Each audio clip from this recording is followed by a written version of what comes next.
La famille de l'ancien présentateur du JT de TF1 est au cœur d'une histoire incroyable. Une photo de mariage des grands-parents de Jean-Pierre Pernaut a ressurgi. En Australie, elle fera bientôt son retour en France. Si est une histoire incroyable qui vient d'être dévoilée au grand public par Le Parisien.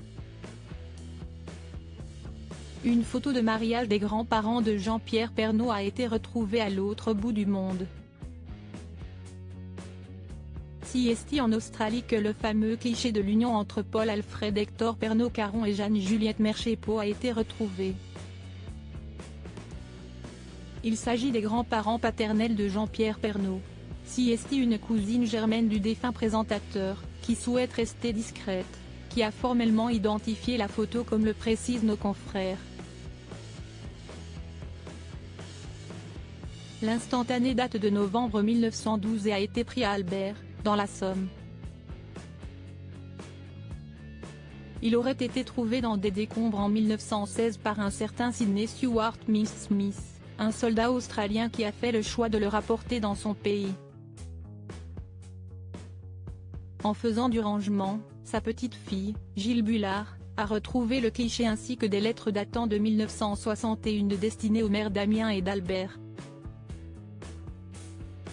Il voulait rendre la photographie mais cela ne s'est pas fait, assurent Thierry Gourelin et Blandine Chaillan, responsables du musée Somme 1916 d'Albert.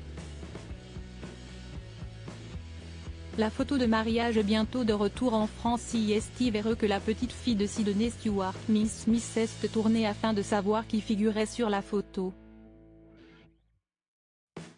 Après de longues recherches, dont un appel qui avait été lancé sur les réseaux sociaux et partagé plus de 4000 fois, la réponse tant attendue a enfin été donnée grâce à la cousine germaine de Jean-Pierre Pernaut.